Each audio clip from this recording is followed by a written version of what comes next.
Cette soirée, nous allons continuer encore avec notre bien-aimé, les frères Job, qui va nous apporter la parole et après quoi nous allons passer dans la prière. Et pendant qu'il s'avance, nous acclamons pour la gloire de notre Dieu.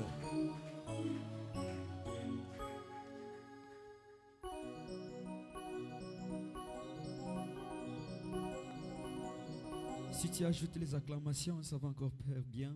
Est-ce que nous pouvons acclamer Jésus? Alléluia. La Bible déclare, dans leur détresse, tu les renvoies à ta parole et ta parole les guérit. Seigneur, nous te prions, Dieu, de nous parler pendant ces moments. Au nom de Jésus. Amen. Est-ce que tu peux m'aider à saluer celui qui est à gauche, à droite? Alléluia. Nous sommes dans la maison de Dieu. Est-ce que tu peux m'aider à saluer celui qui est à gauche, à droite? Alléluia. Nous devons manifester la joie à chaque fois que nous sommes devant la face de Dieu. Nous devons être dans la joie à chaque fois que nous nous présentons devant Dieu. Parce que quelqu'un a dit qu'il était dans la joie lorsqu'on lui disait seulement de partir à l'église, de partir dans la maison de Dieu, et lui devait déjà ressentir la joie. À combien plus forte raison celui qui est déjà dans la maison de Dieu. Dans la maison de Dieu, nous trouvons des solutions que les hommes ne sont pas en mesure de nous donner. Déjà, je commence par dire merci à Dieu pour le souffle de vie, lui qui a permis que nous puissions nous tenir au devant de vous ce soir. Parce que la nuit, ça n'a pas été facile pour moi. J'étais menacé par la fièvre, mais Dieu a fait grâce. Nous voulons aussi dire merci à notre Père pour nous avoir sélectionnés dans ces merveilleux programmes des marathons de prière. Merci à toi qui es un brave. Depuis le début de ces marathons, tu ne cesses de venir chercher la face de Dieu. Alléluia. Yes. Ce marathon de prière a pour thème: dis seulement un mot. Et ce thème a été déjà développé par plusieurs serviteurs qui sont passés du haut de cette chair. Ils ont développé beaucoup de choses. Alléluia. Yes. Et nous, le pasteur nous a donné un sous-thème. C'est sur ce sous-thème que nous allons essayer d'examiner la Bible et de donner notre exposé. Dis seulement un mot. Le thème qui est tiré dans l'évangile de Matthieu chapitre 8. J'aimerais que nous puissions lire Matthieu chapitre 8. Le premier verset jusqu'au verset 8. Si ça ne nous dérange pas, nous pouvons honorer les Écritures. Lorsque Jésus fut descendu de la montagne, une grande foule le suivit, et voici un lépreux s'étant approché, se prosterna devant lui et dit: Seigneur, si tu veux, tu peux me rendre pire. Jésus étendit la main, le toucha et dit: je vais, sois pire. Aussitôt il fut purifié de sa lèpre. Puis Jésus lui dit: garde-toi d'en parler à personne, mais va te montrer au sacrificateur et présente l'offrande que Moïse a prescrite, afin que cela leur serve de témoignage. Le verset 5. Comme Jésus entrait dans Capernaum, un centenier l'aborda, le pria en disant: Seigneur, mon serviteur est couché à la maison, atteint de la paralysie et souffrant beaucoup. Jésus lui dit: j'irai et je le guérirai. Le centenier répondit: Seigneur, je ne suis pas digne que tu entres sous mon toit, mais dis seulement un mot et mon serviteur sera guéri. On acclame le Seigneur. Dis seulement un mot et mon serviteur sera guéri. J'aimerais dire à quelqu'un que cet thème contient beaucoup de choses à l'intérieur. Parfois tu peux penser comme si c'était une mince prière. Mais j'aimerais te dire que c'est une prière qui quitte de la dimension ordinaire pour accéder dans une dimension extraordinaire. Parce que cette prière a étonné Jésus. J'aimerais dire à quelqu'un, Jésus n'était pas seulement un homme ordinaire, mais Jésus était aussi un homme extraordinaire. Pourquoi? Parce que Philippiens 2 est en train de nous montrer qu'en Jésus était toute la divinité. Donc Jésus était 100% Dieu, et il était 100% homme. Mais cet homme quitte la dimension que tout le monde pouvait percevoir Jésus-Christ. Parce que lorsque nous sommes en train de lire la Bible, il y a des hommes qui considéraient Christ comme étant un fils de Marie, comme étant fils de Joseph, fils du charpentier. Un jour, lui-même a posé la question à Pierre de savoir qu'est-ce que les hommes étaient en train de dire autour de son nom. Et il y en a qui disent qu'il était Élie le prophète. Les autres disaient qu'il était Jérémie. Les autres disaient qu'il était Jean-Baptiste. Les autres allaient plus loin pour dire qu'il est le fils de Belzéboul. Parce que ce qu'il était en train de faire comme miracle étonnait les hommes. Et les hommes le confondaient aux magiciens. Mais lorsque Jésus entre à Capernaum, j'aimerais souligner une chose. Capernaum reste la seule ville où Jésus-Christ a opéré plusieurs miracles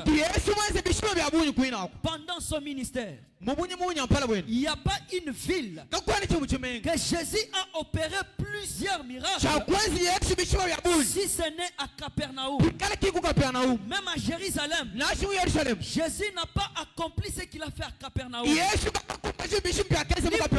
Nazareth, là où il était là où il tirait ses origines.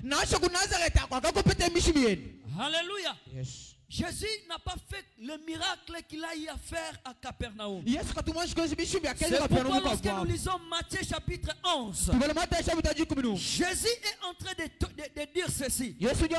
Capernaum, si le miracle qui s'était fait au milieu de toi, ce même miracle s'était opéré dans la ville de Sodome, elle se serait convertie. Mais ce qui est bizarre, c'est que Capernaum a rejeté Christ. Lorsque nous lisons le chapitre 8, nous voyons que la suite, Jésus a été chassé. Lisez, vous allez voir. Alors il y a plusieurs hommes qui avaient leur perception de la personne de Christ. Les autres disaient c'est un démon. Ils ne croyaient pas tellement qu'il était le Fils de Dieu. Mais cet homme, lorsqu'il vient devant Jésus, il trouve Jésus. Il dit à Jésus, mon serviteur est malade. Alléluia. Yes. Jésus dit, j'irai, je lui guérirai. Jésus a voulu prendre les choses et les placer au futur. Alors que les centeniers romains voulaient un miracle tout à coup. Ils voulaient ici ici et maintenant. Mais Jésus répond, j'irai et je les guérirai. C'est pourquoi la Bible dit, la foi appelle en existence des choses qui n'existent pas, comme si elles existaient déjà. Alors que cet homme, au-dedans de lui, il y avait une foi. Alléluia. Yes. Qui croyait que Christ était capable d'opérer un miracle. Même s'il ne piétine pas chez lui. Il dit à Jésus, toi, tu es capable de dire un mot. Et mon serviteur, de là où il est, il reçoit la guérison. J'ai compris une chose. Que cet homme a cessé de comprendre Christ de la manière dont les autres comprenaient Christ. Il a voulu ramener Christ à sa deuxième dimension. Parce que lorsque Jean nous présente Christ, dans Jean chapitre 1, il dit au commencement était la parole. Alléluia. Yes. Et la parole était Dieu. Et cette même parole était avec Dieu. Et la Bible dit, tout ce que nous voyons ont été créés par elle. Même la Genèse est en train de nous montrer qu'au commencement, Dieu était en train d'appeler les choses. Il ne faisait qu'appeler les choses et les choses venaient. Il pouvait dire qui est la lumière. Et la lumière pouvait apparaître. Que la lumière soit. Et la Bible dit la lumière fit. Donc c'était de simples mots que Dieu était en train de prononcer. Et cela s'est réalisé tout à coup. Et les centeniers romains, c'est dans cette dimension de comprendre les choses. C'est celui qui est au devant de moi. C'est celui qui était au commencement. Celui qui appelait les choses en existence. Celui qui disait que la lumière soit. Et la lumière fit. C'est celui qui est au devant de moi. Donc, lui avait accédé dans la dimension de comprendre Christ comme étant un Dieu. C'est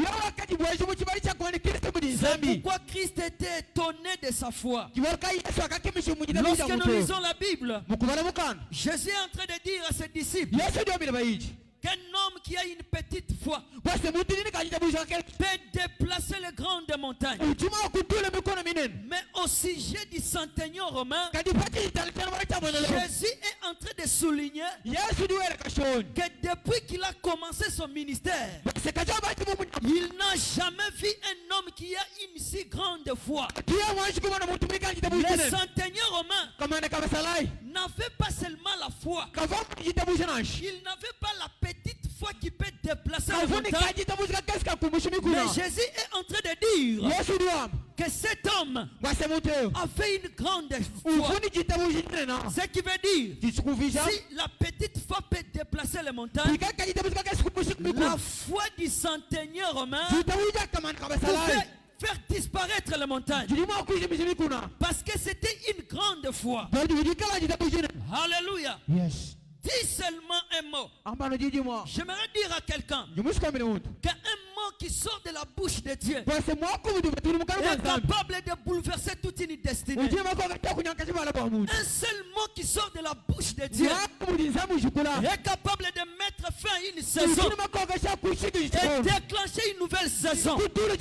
C'est pourquoi lorsqu'il a déclaré dans la vie de ce lépreux, nous allons le voir là où il y a mon soutien. Il a dit, je le veux soit pire. La Bible dit, au même instant, tout à coup, aussitôt, il était purifié.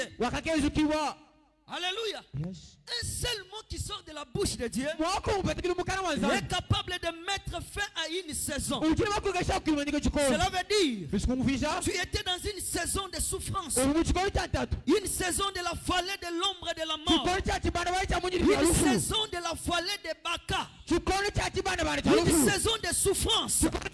Lorsque l'Éternel prononce un seul mot, de sa bouche.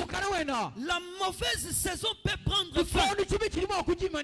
Est-ce que je parle à quelqu'un? Yes. Lorsque l'Éternel parle un seul mot, pas des mots, mais un seul mot, une saison peut prendre fin. Quelqu'un peut sortir de la saison où il était malade des années, et il entre dans la saison où il devient normal. Quelqu'un peut quitter dans la saison comme ce paralytique de 38 ans. Il est resté pendant une saison de 38 ans. Mais parce qu'un Jésus arrive et il prononce ces mots, cette saison prend fin.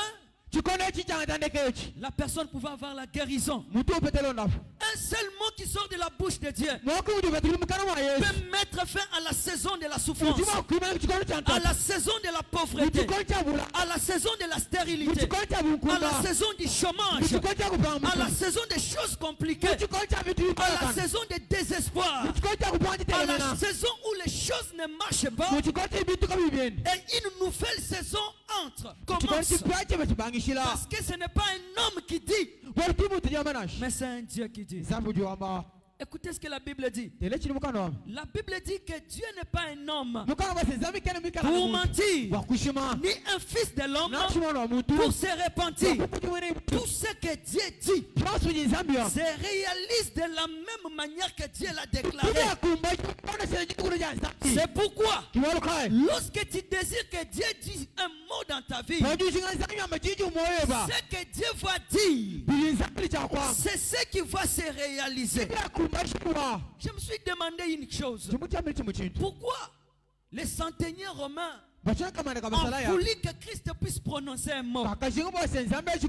Écoutez, frères et sœurs, avant que Christ ne dise un mot, peut-être avant Christ, il y a eu des hommes qui ont déclaré. Alléluia. Yes. Mais j'aimerais dire à quelqu'un, seul Christ est capable de bouleverser la malédiction à la bénédiction. Il se pourrait que les hommes ont déclaré des malédictions sur ta vie. Il se pourrait que les hommes ont déclaré des choses négatives sur ta vie. Mais Christ est seul. Et celui qui est capable, lorsqu'il vient dans la vie de l'homme et qu'il déclenche un mot dans l'atmosphère sur la vie de l'homme, la malédiction peut prendre fin et une saison de bénédiction commence. Et ce que j'aime avec Christ, lorsqu'il déclare la bénédiction sur la vie d'un homme, aucun homme sur la terre n'a le pouvoir de remplacer la bénédiction placée par Christ par une malédiction. C'est pourquoi la Bible est en train de dire, qui peut maudire celui que Dieu a béni. Alléluia. Un seul mot qui vient de la bouche de Dieu est capable de changer l'histoire de l'homme.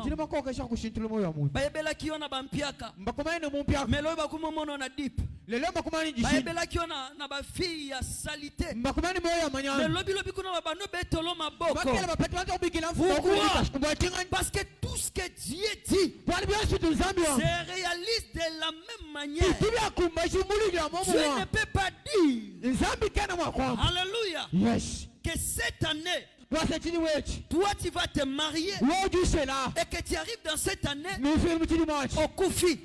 Jamais ça peut arriver. Tout ce que Dieu déclare se réalise de la même manière qu'il les a prononcés. J'aimerais d'abord rentrer dans le contexte de ce chapitre. Hier, on nous avait déjà donné le contexte historique du livre de Matthieu. On nous a aussi parlé de la vie de Matthieu. L'homme de Dieu François qui nous a précédé hier. Mais j'aimerais d'abord rentrer dans le contexte historique, dans le contexte de ce chapitre. Bien-aimé dans le Seigneur, Matthieu chapitre 8 est parmi les chapitres où Christ a fait une succession de miracles, où Christ a opéré beaucoup de miracles en un seul jour. Déjà lorsque nous lisons les premier chapitre jusqu'au 4e chapitre, là on nous montre la guérison d'un lépreux. Là où il y a notre sous-thème. C'est là où je vais citer. Lorsque nous lisons à partir du verset 5, on nous montre la guérison du serviteur du centenier. Là c'est dans le chapitre 8, verset 5 jusqu'à 8. Lorsque nous lisons le verset 14, nous trouvons la guérison de la belle-mère de Simon Pierre. Mais lorsque nous lisons le verset 16, ici on nous montre que Christ a chassé beaucoup de démons. Il a chassé les esprits par sa parole. Et il a guéri beaucoup de malades. Tous ceux qui étaient malades. Ici, on n'a pas montré le nombre de malades que Christ a délivrés. Alléluia. Yes. Et lorsque nous descendons, toujours dans le même chapitre, au verset 23, ici, on nous montre un Christ qui parle au fléau et à la tempête. C'est pourquoi au début j'étais en train de dire que lorsque tu es en train de désirer un seul mot de Dieu, c'est une prière de surnaturel. Pourquoi un seul mot de Dieu est capable de faire taire même la nature. Le foin et le fléau se sont tus parce que Christ a parlé. Alléluia. Yes. Il y a beaucoup de choses que Christ a fait dans ce chapitre. Beaucoup de choses. Et beaucoup de choses. Alléluia. Yes. Mais à l'introduction de ce chapitre 8,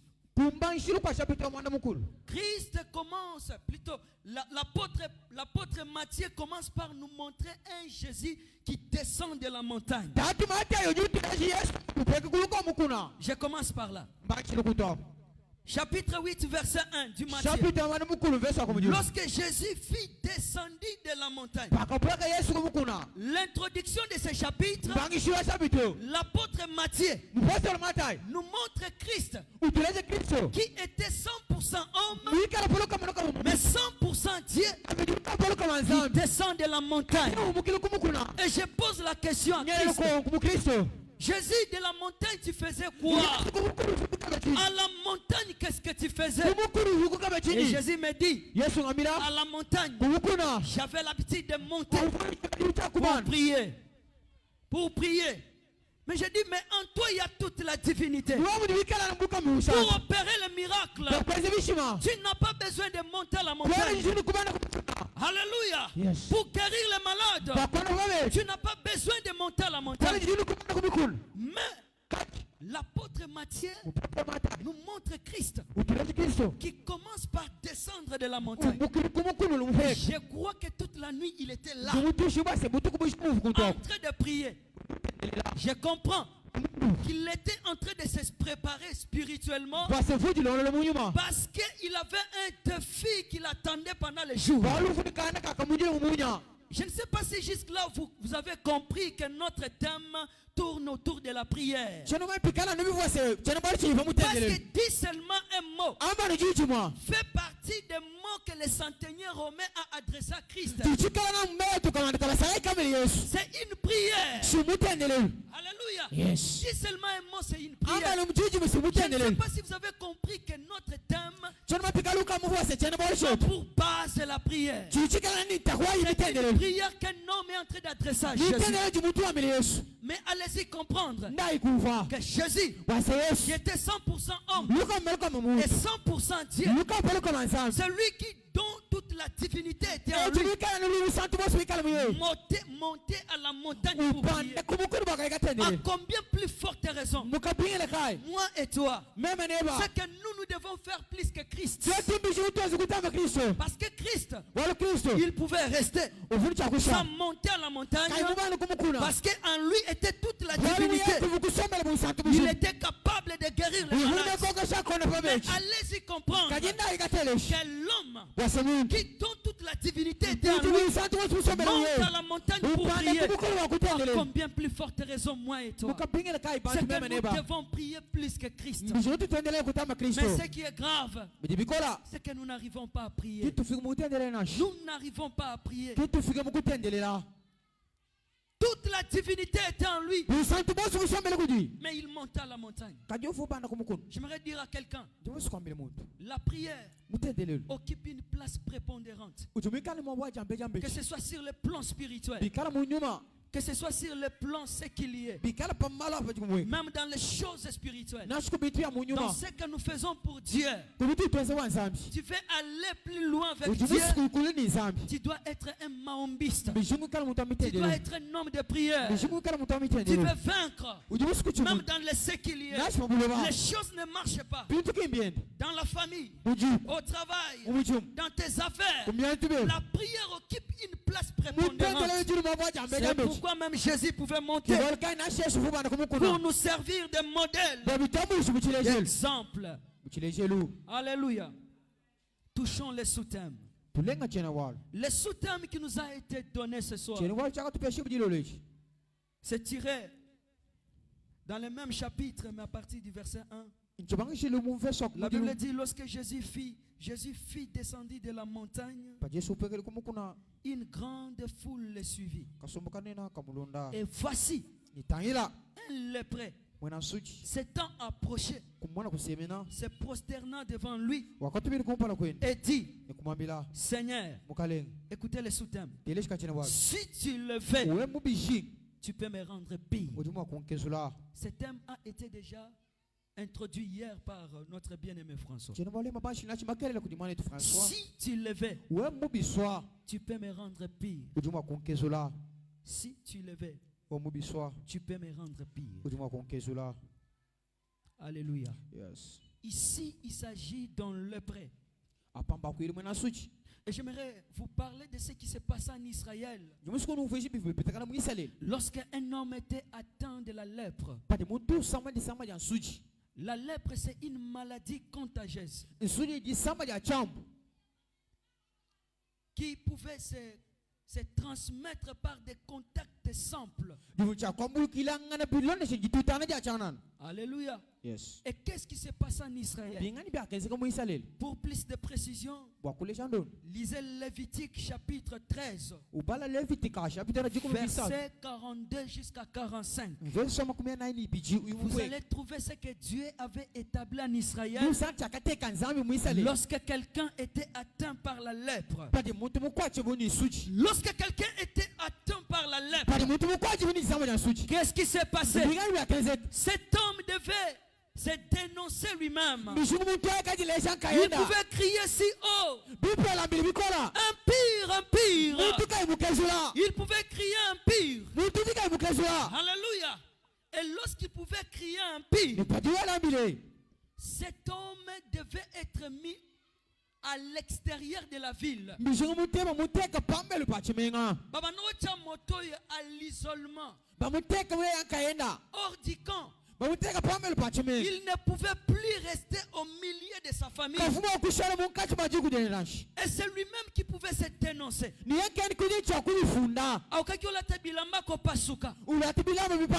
Et il prenait un habit qu'il pouvait mettre à ce niveau. Alléluia. Pourquoi? Parce que la lèpre se transmet aussi par le souffle. Du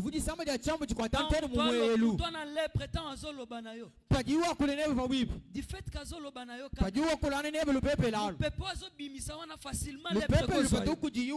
c'est pourquoi lorsque quelqu'un était atteint par la lèpre, la première des choses, il pouvait déchirer ses habits. La deuxième des choses, il pouvait prendre un habit, couvrir une partie de son visage. À partir d'ici jusqu'au bout. Et il pouvait crier empire. Et on pouvait prendre cet homme. Même s'il avait des enfants, il ne pouvait plus rester avec ses enfants. Même s'il avait des responsabilités, peu importe son race sociale, il pouvait tout déposer. Alléluia. Même si c'était une autorité, il pouvait tout déposer. Et cet homme devait être mis à l'écart. Pourquoi? On évitait que la contamination puisse se transmettre aux autres. Et la maladie plutôt puisse se transmettre aux autres. Donc cet homme pouvait commencer une vie de solitude.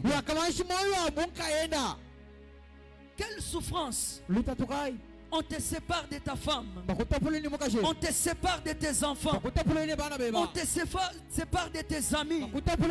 Tu laisses tout ce que tu pouvais faire autrefois. Et tu te retrouves à l'écart seul. Donc s'il faut préparer, c'est toi-même.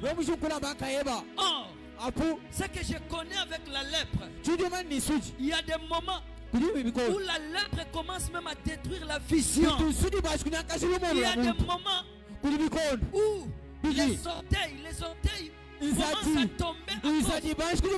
Non, les orteils, la lèpre, il y a des moments où elle commence à dévorer même les orteils. Il y a des moments où elle commence à dévorer même les doigts et à Makoko.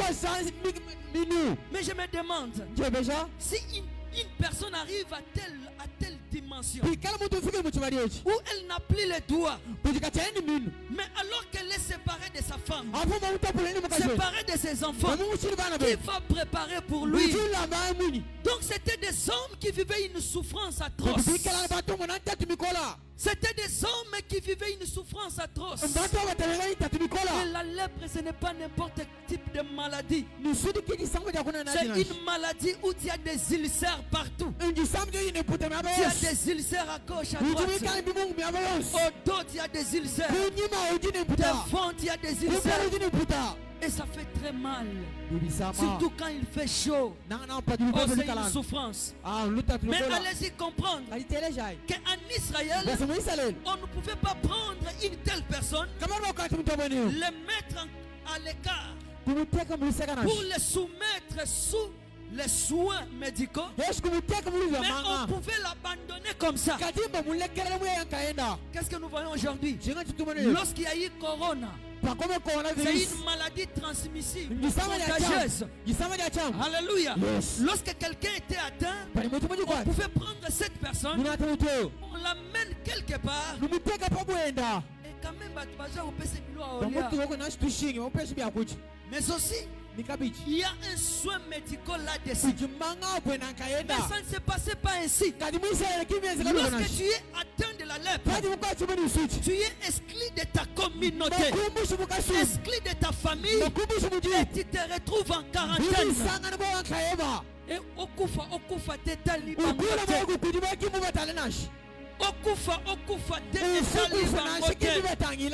et tu es dans l'isolement. Dans l'isolement. Aujourd'hui, il y a des hommes qui souffrent de l'estomac. Rien que pour un moment où il est en train de traverser les moments difficiles. Tellement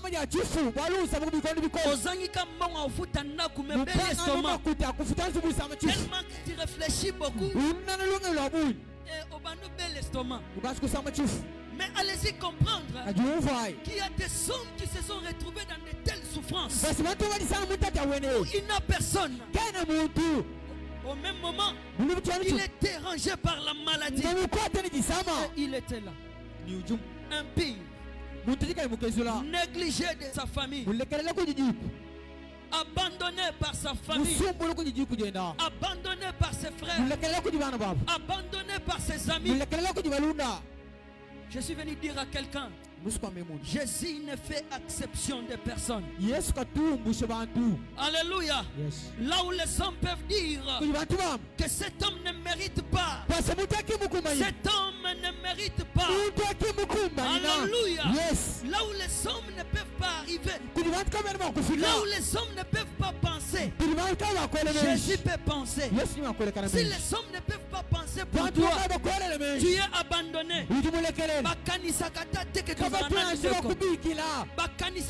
Il y a quelqu'un quelque part. Jésus fait penser à toi. Il ne fait exception de personne. Écoutez, les hommes abandonnaient les gens qui étaient atteints de la lèpre. Pourquoi? Ils avaient peur d'être contaminés. Mais écoutez, le Jésus que je suis en train de te parler ce soir, c'est celui qui n'a pas peur de n'importe quel type de maladie. Même si c'est une maladie qui se transmet quand lorsque Christ arrive, au lieu que lui soit contaminé, c'est lui qui va te contaminer. Ah, tu m'as pas compris. Jésus vient. La Bible dit il a touché le lépreux. Écoutez, on va lire. Lorsque Jésus fut descendu de la montagne, une grande foule le suivit. Et voici un lépreux s'étant approché, se prosternant devant lui.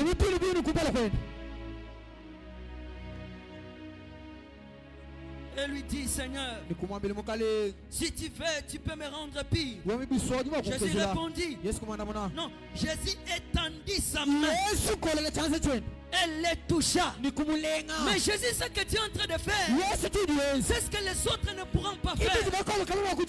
Tu touches un homme qui est impie, tu seras aussi impie. Ce qui contamine les autres ne contamine pas Jésus. Alléluia. Amen. Jésus touche l'homme qui était impie. Au lieu que Jésus devienne impie, mais c'est Jésus qui contamine la personne qui était impie. Comment?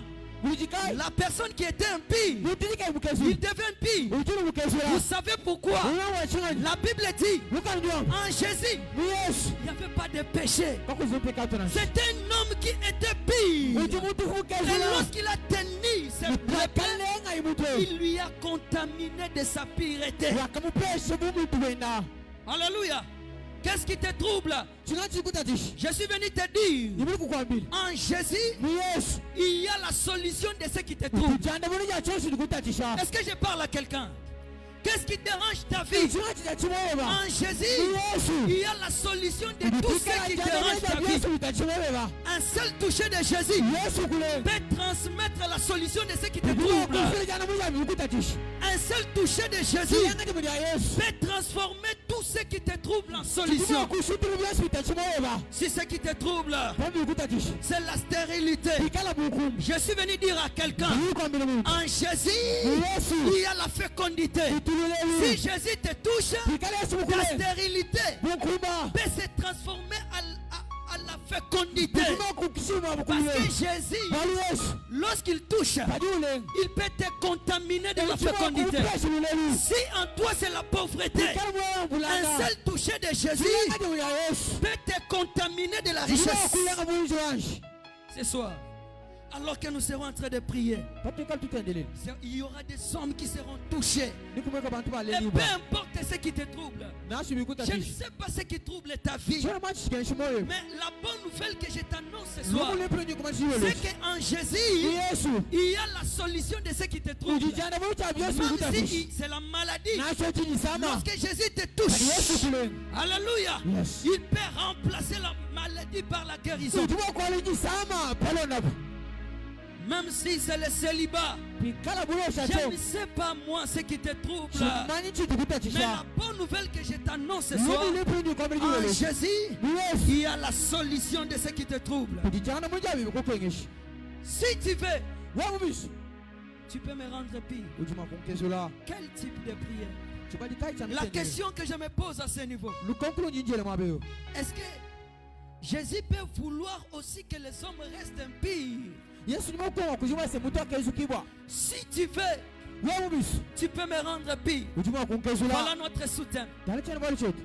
Ici, les lépreux met en évidence la volonté de Dieu. Est-ce que tu comprends quelque chose? Le lépreux a mis en évidence la volonté de Dieu. Ce n'est pas une obligation. Si tu veux, tu peux me rendre pire. Quelle est ta volonté à toi par rapport à cette lèpre? Quelle est ta volonté à toi par rapport à cette impureté? Quelle est ta volonté à toi par rapport à ma maladie? Quelle est ta volonté à toi par rapport à ma souffrance? Quelle est ta volonté à toi par rapport à ce que je suis en train de traverser? Si tu fais, tu peux me rendre pire. C'est encore une prière inspirée. Notre Père qui est dans le ciel, que ton nom soit sanctifié, que ton règne vienne, que ta volonté, ce n'est pas enfin que dans la prière que Christ a donné à ses disciples comme réformulation, comme modèle.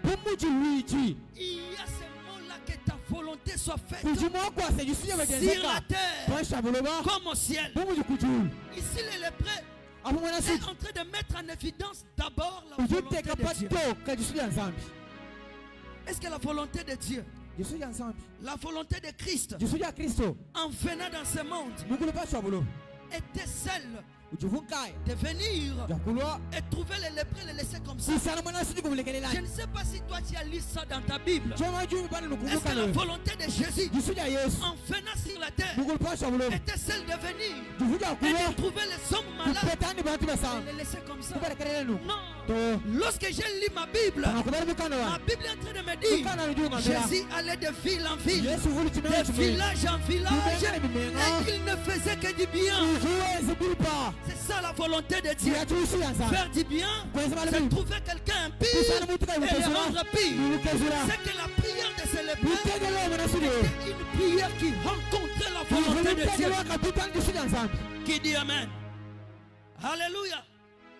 Lorsque je suis en train de lire ma Bible, dans Luc chapitre 4, le verset 18, Jésus-Christ est en train de nous montrer quelques raisons pour lesquelles l'onction du Seigneur était sur lui. Jésus est en train de nous montrer quelques raisons pour lesquelles Dieu lui avait oint. Alléluia. La Bible dit, l'Esprit du Seigneur est sur moi, car il m'a oint. Il m'a oint. Est-ce que nous pouvons lire ce verset rapidement?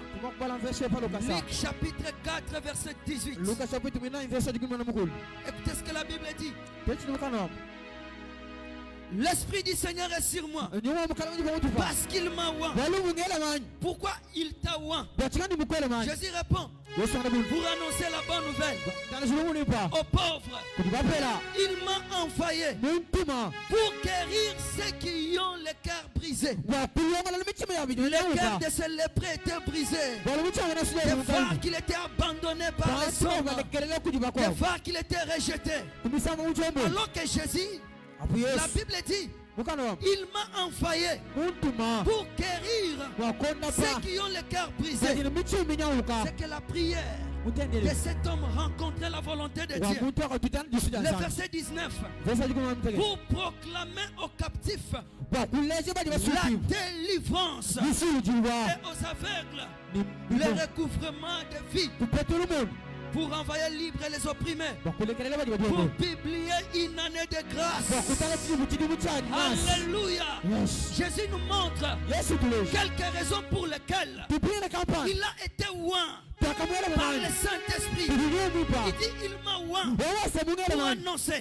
Il m'a oint pour guérir le cœur brisé. Il m'a oint pour proclamer aux captifs la délivrance. Il m'a oint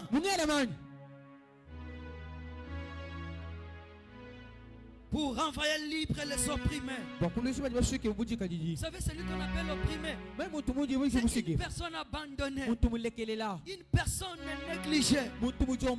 Donc, la prière de cet homme rencontrait certainement la volonté de Dieu, la volonté de Christ.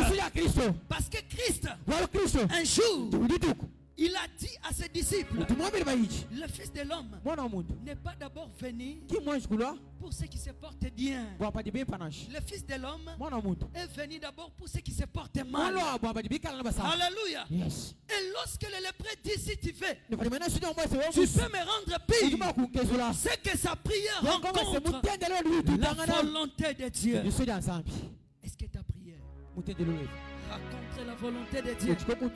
Tous nous pouvons prier. Mais quelle est ta motivation lorsque tu pries?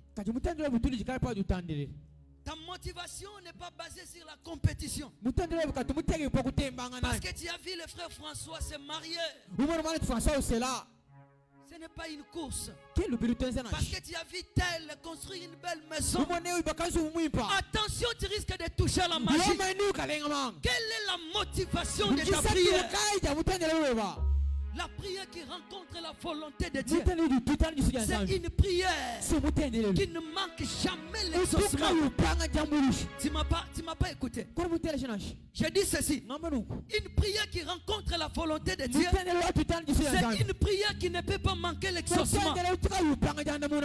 C'est une prière qui ne peut pas manquer l'exaucement. Un jour, Jésus s'est mis à prier. Vous savez qu'un jour Jésus a prié. Prier en un je vais te prouver. Jésus prie. Il regarde la coupe de la croix. Il commence à prier. Père, si cela est-il possible, accepte d'ôter cette coupe. Jésus a fait cette prière toute la nuit. Il ne cessait de prier pour que le Père puisse enlever la coupe de la croix. Or, cette prière-là ne rencontrait pas la volonté de Dieu. Quelle a été la volonté de Dieu? La volonté de Dieu était que toute l'humanité soit sauvée. Mais comment l'humanité devait être sauvée? C'est par cette coupe que Jésus-Christ devait affronter. Dans la prière de Jésus par rapport à la coupe, que le Père puisse ôter la coupe au devant de lui. Il a prié. Il y a eu même les cris de sang. Sans l'exaucement. Mais lorsqu'il arrive à une dimension où il oriente sa prière, alléluia, à rencontrer la volonté de Dieu. Il dit, mais toute chose pas ma volonté. Ta prière, ce n'est pas ta volonté que tu es en train de faire. Parce que la prière que tu fais, c'est ta volonté. Jusque-là, ta prière n'a pas encore rencontré la volonté de Dieu. Il dit ceci à Dieu. Toute chose, pas ma volonté. Quelle a été la volonté de Jésus? Que la coupe soit ôtée. Mais que ta volonté soit faite. Là, le Père bouge la tête. Il dit, ça c'est ma volonté. Directement, il exauce la prière. À chaque fois que tu fais une prière qui ne rencontre pas la volonté de Dieu, sache que tu auras du mal à être exaucé. Mais lorsque ta prière rencontre la volonté de Dieu, peu importe la dimension de l'impossibilité, peu importe la dimension de l'impossibilité, parce que ta prière rencontre la volonté de Dieu, l'exaucement sera possible. Écoutez bien aimé dans le Seigneur, là où nous venons de lire, j'étais en train de dire, je vais un peu rester dans le contexte de ce chapitre. Ici on nous montre des types de prières.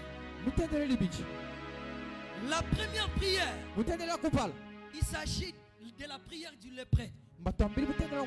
Cet homme vient et il dit à Jésus, il se jette. Il dit à Jésus, si tu veux, tu peux me rendre pire.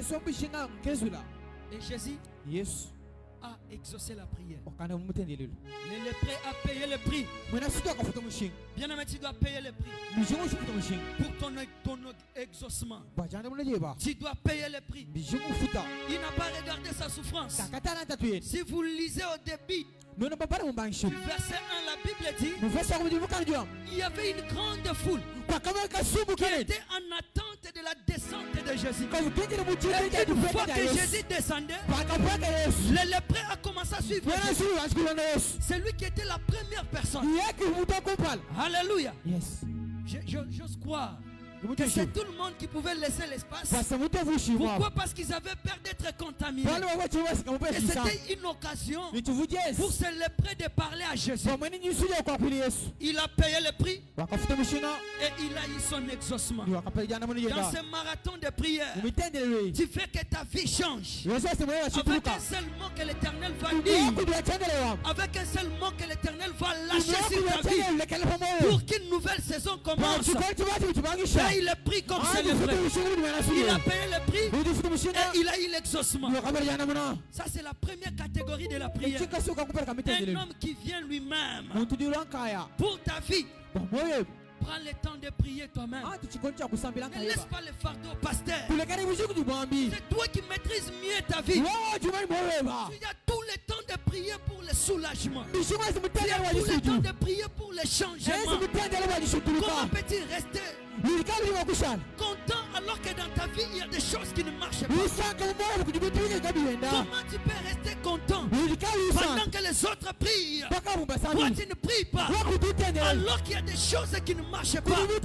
Je suis venu dire à quelqu'un, arrête de normaliser les choses. Fais comme célébrer. Alléluia. Fais comme célébrer. Rends-toi compte que dans ta vie il y a une souffrance et que pour que cette souffrance prenne fin, toi-même tu dois prendre ce fardeau de prier pour ta vie. Alors tu auras ce que tu cherches. Deuxième prière, là c'est l'intercession. Est-ce que vous savez que Dieu et moi c'était la prière de l'intercession? La première catégorie c'est un homme qui parle pour sa vie. Mais dans Matthieu 8, 5 à 8, c'est un homme qui est faible, qui n'a pas la force de prier. La Bible dit quoi? Vous qui êtes forts, soutenez les faibles. En ce lieu, nous ne sommes pas seulement venus prier pour nous-mêmes, mais il y aura des moments où nous allons penser à nos parents. Il y aura des moments où dans la prière nous allons penser à nos frères et sœurs. Où tu penseras à ta femme, où tu penseras à ton mari, où tu penseras à ton frère qui a longtemps demeuré dans la maladie, demeuré dans les choses bizarres. Il y aura des moments où nous penserons à notre pays. Et pourquoi pas à l'église? Cet homme vient pas pour prier pour sa vie, mais il vient en intercesseur pour intercéder en faveur d'une autre personne qui n'avait pas la force. Pourquoi? Parce qu'il était paralytique. La Bible dit qu'il était atteint de la paralysie. Et ce qui est vrai, lorsque quelqu'un est paralysé, il ne peut pas marcher. Je comprends pourquoi les paralytiques de 38 ans attirés pendant 38 ans, quelqu'un qui est paralysé, il ne peut pas marcher. Alléluia. C'est pourquoi il avait du mal et s'est jeté en première position. Pourquoi? Parce qu'il était paralysé. Côté mon cousin Salabien, côté mon cousin Salabien, alléluia. C'est pourquoi il a dit je n'ai personne. C'est vrai que tu peux regarder à gauche, à droite, devant, derrière. Il n'y a aucune personne qui peut te donner la solution que tu cherches. Mais je suis venu dire à quelqu'un, il y a un homme qui s'appelle Jésus. Lorsqu'il vient dans la vie de l'homme, il est capable d'apporter le soulagement. Il était paralysé. C'est pourquoi les centeniers romains, lorsqu'il est venu, il se présente en intercesseur. Un moment, nous devons mettre aussi de côté nos problèmes. Penser aussi aux autres personnes. Un moment, nous devons aussi oublier ce qui nous préoccupe. N'est-ce pas qu'à la maison, il y a une personne de ta famille qui est malade? Est-ce que tu as une fois pensé pour lui? Un moment, tu dois aussi faire les chaînes de prière. Pas pour ton avantage, mais pour l'avantage d'autrui. Un centenier romain, c'était un chef. Il n'était pas subalterne de cet homme qui était paralytique. Il était tout un chef. Mais quel amour! La Bible dit son serviteur souffrait beaucoup. Il souffrait beaucoup. Pour que cette saison de la souffrance atroce qui était dans la vie de son serviteur, cet homme a pris les délices.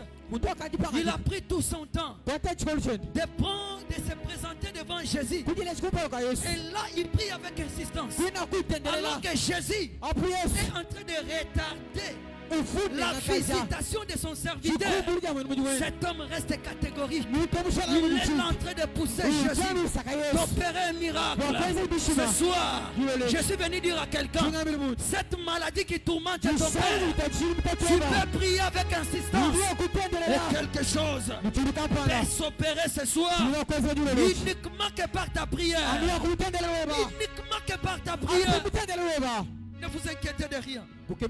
Mais en toute chose, faites connaître à Dieu par des prières et des supplications qui viennent à la maison de Dieu. Alors que dans ta famille, dans ta maison, il y a des choses qui ne marchent pas. Tu es là, tu te contentes de regarder à gauche, à droite. Tu regardes les chantres. Qu'est-ce que les chantres ont? Quelque chose à dire. Ces chantres-ci te donnent. Mabina na bangwe au saloni. Koyema na bangwe au bakisoni. Oui, koyema na bangwe moment. S'ils sont en esprit, ils peuvent dégager l'onction. Mais ne t'aimez pas les regarder pendant qu'ils sont en train de prier. Ce que toi tu dois faire, c'est penser à ta vie. Si toi tu n'as pas de choses, tu trouves que tu es au complet.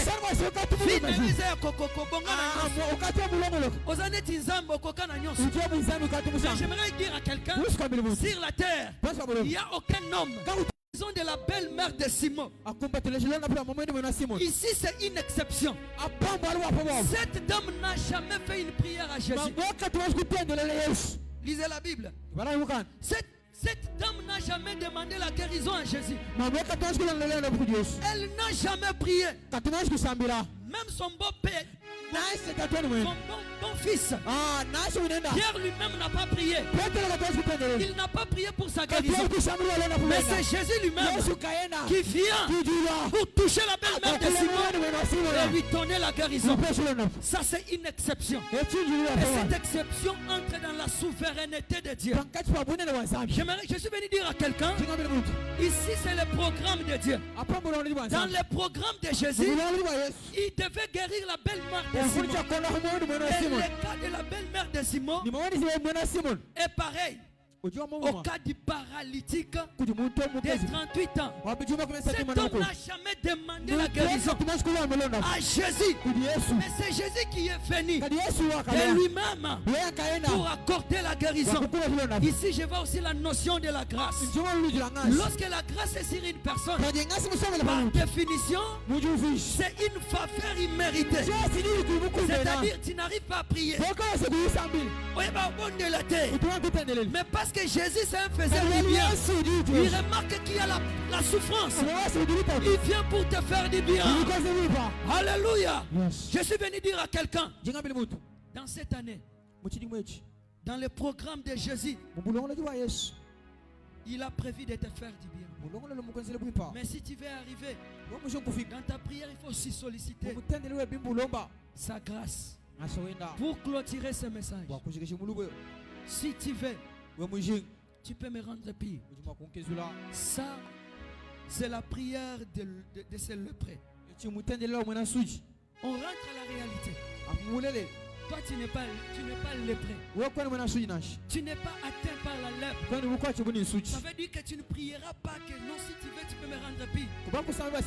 Au moins, si tu entres dans la deuxième dimension, de comparer la lèpre à la vie du péché, là, tu peux demander la purification. Mais pour toi, ça peut être le célibat. Comment tu peux reformuler cette prière? Si tu veux, tu peux me donner le mariage. Alléluia. Yes. Comment tu peux reformuler cette prière? Si tu veux, tu peux me guérir. Si tu veux, mboule ici la terre. Nalingi. Si tu veux, fais-moi du bien. Toi-même tu connais ta vie. Est-ce que tu peux t'élever pour que nous puissions prier le Seigneur?